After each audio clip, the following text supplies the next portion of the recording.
Praise lord. అందరూ బాగున్నారు కదా? అందరూ క్షేమమే కదా? వాక్యంలోకి వెళ్ళే ముందు చిన్న ప్రార్థన చేస్తాను.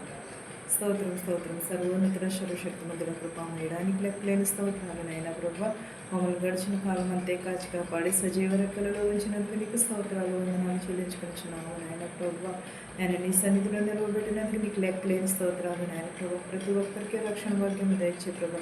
ప్రతి ఒక్కరు హృదయంలో తట్టమని అడుగుచున్నాను నాయన ప్రభు. ప్రతి ఒక్కరికి రక్షణ భాగ్యమును దయచే ప్రభు. విరిగి నలిగిన హృదయమును దయచే ప్రభు.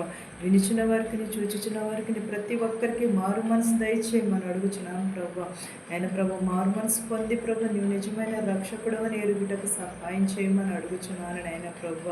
ఎంతోమంది నాయన ప్రభు మారు మనసు లేక నశించిపోచున్నారు ప్రభు. ఆయన ప్రభు నిన్ను ఎరిగిన బిడ్డల వల్ల మేము ఉండుటకు సహాయం చేయ ప్రభు. ఆయన ప్రభు నీ తట్టు మేము ఉండుటకు సహాయం చేయ ప్రభు. నీ ఎడల మేము వినయమును విధేయతను కలిగి జీవించుటకు సహాయం చేయమని అడుగుచున్నాను ప్రభు. నా ప్రార్థనను అంగీకరించమని యేసునామములో బ్రతమని వేడుకుంటున్నాను తండ్రి, ఆమేన్. యోహాను సువార్త 14 మొదటి నుంచి 2 వచనాలు ఇలా రాయబడి ఉన్నాయి. మీ హృదయమును కలవరపడనీయకుడి. దేవుని యందు విశ్వాసముంచుచున్నారు, నా యందును విశ్వాసముంచుడి. నా తండ్రి ఇంట అనేక నివాసములు కలవు. లేని ఎడల మీతో చెప్పుదును, మీకు స్థలము సిద్ధపరిచి వెళ్ళుచున్నాను. ఏంటది? మీ హృదయంలోనే ఏం పడనివ్వకమండి అని అంటున్నాడు. కలవరపడనీయకుడి అని అంటున్నాడు. దేవుని యందు మాత్రమే విశ్వాసం ఉంచమని అంటున్నాడు. మనకు శోధన రావచ్చు, వేదన రావచ్చు, కానీ అవన్నీ విడిచిపెట్టేమని అంటున్నాడు. దేవుని యందు విశ్వాసం ఉంచమని అంటున్నాడు. ప్రార్థన యందు నిలకడగలిగి ఉండమని అంటున్నాడు. మన దేవుని యందు విశ్వాసం ఉంటే మనకు ప్రతీది కూడా సాధ్యమే అవుతుంది. దేవుని యందు మాత్రమే మనం చూడాలి. మనం ఎవరో ఏదో ఒకటి అంటూ ఉంటారు, కానీ వాటికి భయపడకూడదు. దేవుని యందు విశ్వాసం ఉంచి దేవుడు వారికే శిక్ష విధిస్తూ ఉంటాడు. దేవుని యందు విశ్వాసం ఉంచిన నా యందును కూడా విశ్వాసం ఉంచుడే అని అంటున్నాడు. దేవుని యందు విశ్వాసం ఉంచుచున్నారు, నా యందును కూడా విశ్వాసం ఉంచుడి అని అన్నాడు. నా తండ్రి ఇంట అనేక నివాసములు కలవు అని అంటున్నాడు. అంటే తండ్రి అనగా ఎవరు? యెహోవా దేవుడు. యెహోవా దేవుని మనం ఏం చేయాలి? మన తండ్రి తన కుమారుని ఈ లోకంలోనికి పంపి ఉన్నాడు. ఎందుకంటే మారు మనసు లేక నశించిపోచిన గొర్రెల కొరకు వెదకి రక్షించడానికి దేవుడు ఈ లోకంలోనికి వచ్చి ఉన్నాడు. ఆయన తండ్రి మన యొద్దకు తన కుమారుని పంపి ఉన్నప్పుడు మనం రక్షణ కోసమని కదా ఆయనను మనకి పంపించి ఉన్నాడు. కానీ మనం రక్షణ పొంది ఉన్నాము, కానీ ఆయననే మనము సిలువలో లేఖనంలో నెరవేర్చడానికి వచ్చి ఉన్నాడు, నిజమే. కానీ లేఖనంలో నెరవేర్చడానికి వచ్చాడు, లేఖనంలో నెరవేర్చి వెళ్ళిపోయాడు అని అనుకున్నామే తప్ప కానీ మనము. కానీ ఈ రోజుకి వచ్చిన సరే ఎవరైనా రక్షణ భాగ్యం పొందుచున్నామా? మనము బైబిల్ రోజు చదువుతున్నాం, ప్రార్థన రోజు చేస్తున్నాం, కానీ మన హృదయంలో ఎలా ఉంటున్నాయి ఒక్కసారి గ్రహించుకుంటున్నామా? మనం ఎలా ఉంటున్నాం అనేది దేవుని ఏడలో మనం భయమును కలిగి ఉన్నాము, భక్తిని కలిగి. మనం చెప్పేయడం గొప్ప కాదు, వినేయడం గొప్ప కాదు, కానీ దానిని ఆచరించాలి. విశ్వాసముతో దేవుని యందు విశ్వాసం ఉంచి దానిని ఆచరించాలి. ఆచరించి నడిచినప్పుడే మనం దేవుడు అంటే మనకు భయమును భక్తిని కలిగి ఉన్నామనే మనము నమ్మదగిన వారు అవుతాము. అంతేగాని మనం చెప్పేసాము, వినేసాము అని విడిచిపెట్టేసేవారుగా ఉంటున్నామే తప్ప కానీ దానిని గ్రహించేవారుగా ఉంటున్నామా మనము? ఒకసారి ఆలోచించుకోండి, మన హృదయం ఎలా ఉన్నది? కలవరపడనీయకుడి అని అంటున్నాడు. కలవరపడనకోకుండా దేవుని యందు విశ్వాసం ఉంచుమని అంటున్నాడు. నా తండ్రి ఇంట అనేక నివాసములు కలవు అని అంటున్నాడు. లేని ఎడల మీతో చెప్పుదును అని అంటున్నాడు. లేని ఎడల మీతో చెప్పుదును అంటున్నాడు. మీకు స్థలము సిద్ధపరచ వెళ్ళుచున్నాను. ఎక్కడికి స్థలము సిద్ధపరచ వెళ్ళుచున్నాడు?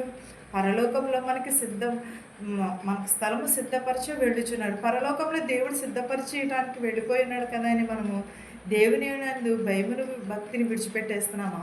విడిచిపెట్టే వారిగానే ఉంటున్నామా? ఎప్పుడైనా ఒక్కసారి మన హృదయాన్ని మనము కలవరపడి దేవునిని వెదకుచున్నామా? మీకు స్థలము సిద్ధపరచ వెళ్ళుచున్నాను. పరలోక రాజ్యంలో మనకి స్థలము సిద్ధపరచ వెళ్ళుచున్నాడు. కానీ మనం దేవుని ఎడలో మనం ఎలా ఉంటున్నాము? మన హృదయం ఎలా ఉంటుంది? మనం కలవరపడుచున్నాము. నిజమే. ఎందుచేత కలవరపడుచున్నాము? ఈ లోకపు వైపు కలవరపడుచున్నామా? దేవుని యందు కలవరపడుచున్నామా? దేవుని యందు వినయమును విధేయతను కలిగి మనము కలవరపడుచున్నామా? లేకపోతే మన కోసమే మనమే కలవరపడుచున్నామా? దేవుని యందు విశ్వాసం ఉన్నదా? నిజంగానే విశ్వాసపరులము మేము, విశ్వాసము అని ఉసుకేసుకుంటున్నామా? మనము విసుగేసుకుని మనం ఇతరుల మీదకి మనము దెబ్బలాటకు వెళుచున్నామా? అయితే నేను చాలా విశ్వాసపరురాలని అని మనం అనుకోవడం కాదు. అది దేవుడు చెప్పాలి. మనుషులు మనకు చెప్పడం కాదు, దేవుడు చెప్పాలి మనకి విశ్వాసపరులమో కాదా అనేది. విశ్వాసం లేకుండా దేవునిని చూడలేము మనము. విశ్వాసం లేకుండా దేవుని యొద్దకు మనము వెళ్ళలేము. కానీ విశ్వాసం అనేది మనలో నిజంగానే ఉన్నదా? లేకపోతే విశ్వాసం అనేది మనం పైకి ముసుగేసుకుని నటించేవారిగానే ఉంటున్నామా? మనం ఒకసారి మన హృదయాన్ని మనము ఒకసారి ఆలోచించుకొనిచుంటున్నాము. యోహాను సువార్త 12వ అధ్యాయము 42వ వచనం ఒకసారి చూద్దాం ఏమన్నది.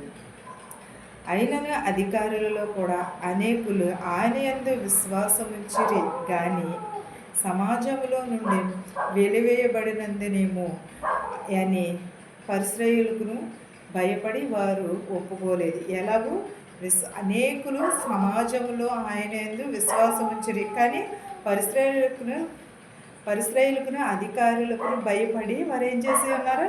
విశ్వాసమును ఒప్పుకోలేదు. ఈ రోజుల్లో కూడా చాలామంది కూడా అలాగే ఉన్నారు. జనమందరం కూడా ఎలా ఉన్నారంటే విశ్వాసపరులనేమో విశ్వాసపరులని అంటలేదు, విశ్వాసం లేని వారినేమో విశ్వాసపరులని జనం చెప్పుచున్నారు. ఇప్పుడే కదా, ఆనాటి కాలం నుంచి కూడా ఉన్నది. ప్రజలు ఒప్పుకోరేమో, సమాజము ఒప్పుకోదేమో, లేకపోతే ప్రధానులు ఒప్పుకోరేమో, సంఘ పెద్దలు ఒప్పుకోరేమో, ఈ వీళ్ళ ఒప్పుకోరు, వాళ్ళ ఒప్పుకోరేమో ప్రధానులని అని ఏమని అన్నాడు?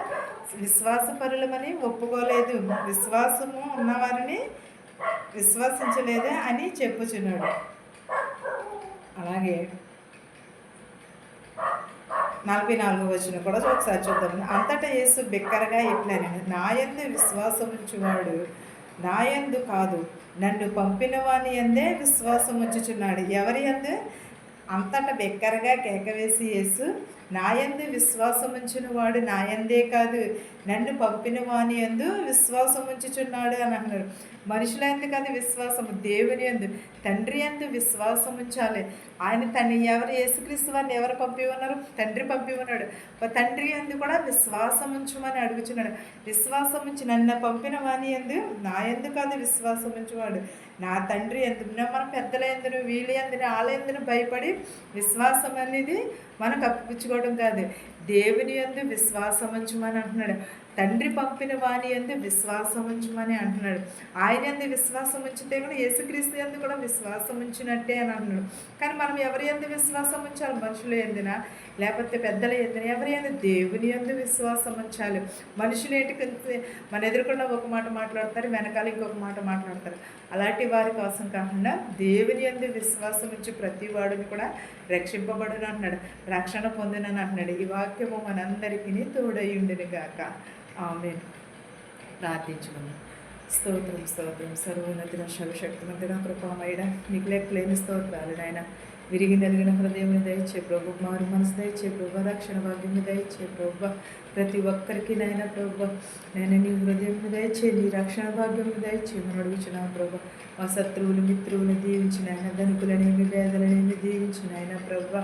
నేను బస్సులు వెళ్చిన రైలు వారి గృహాలకి చేర్చమని అడుగుచున్నాను నాయన ప్రభు. ఎవరెవరైతే ఏ వాహనంలో అయితే నడుపుచున్నారో ప్రభు, వారి వాహనములతో వారి గృహాలకు చేర్చిన ఆయన ప్రభు. నాయన ప్రభు, ఎవరెవరైతే ఏ చేతి పనులు అయితే చేస్తున్నారో ప్రభా, వారి చేతి పనులను దీవించి ఆశీర్వదించమని అడుగుచున్నారు నాయన ప్రభా. ఎవరెవరైతే నాయన ప్రభా, నేను నిన్ను ప్రభా కోరి ఉన్నారు ప్రభా, వారందరి అవసరతలను తీర్చమని అడుగుచున్నారు నాయన ప్రభా. 10th క్లాస్ ఎగ్జామ్స్ నాయన ప్రభా, ప్రతి ఒక్క బిడ్డనైనా ప్రభా పాస్ అయ్యేటకు సహాయం చేయ ప్రభా. ప్రతి ఒక్క బిడ్డనైనా ప్రభా పాస్ అయ్యేటకు సహాయం చేయమని అడుగుచున్నాను నాయన ప్రభా. నీకు స్తోత్రాలు, నీ పనులు నాయన ప్రభా. నాయన ప్రభా, ఇతర దేశంలో ఉన్న ప్రతి ఒక్క బిడ్డని దీవించిన ప్రభా. నేను ప్రభా పని చేసుకుంటే శక్తిని బలాన్ని దయచే ప్రభా. ఎదవరాలు బిడ్డలు దీవించి ఎదవరాలను దీవించిన ఆయన ప్రభా, వృద్ధాప్యంలో ఉన్న వారిని, నడి వయసులో ఉన్న వారిని దీవించిన ఆయన ప్రభా, అంగవైకల్యం కలిగిన వారిని, చెవిటి వారిని, మగవారిని దీవించమని అడుగుతున్నాను ఆయన ప్రభా. ప్రతి ఒక్కరికి మారు మనసు దయచే ప్రభు, విరిగి నలిగిన హృదయం దయచే ప్రభు, ప్రతి ఒక్కరికి రక్షణ భాగ్యం దయచేయమని అడుగుతున్నాను ఆయన ప్రభా. నాయన ప్రభా, నాయన గ్రుడ్డి వారిని కూడా బాగు చేయమని అడుగుచున్నాను నాయన ప్రభు. పిల్లలు లేని వారికి పిల్లలు దయచే ప్రభు. నేను ప్రభు గర్భిణీ స్త్రీలు ప్రభు సులువైన కాలం దయచే ప్రభు.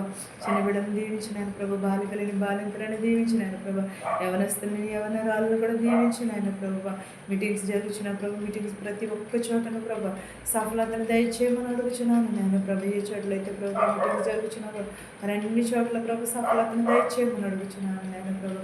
ఇంకా రక్షణ భాగ్యమును దయచేయమని అడుగుతున్నాను ప్రభు.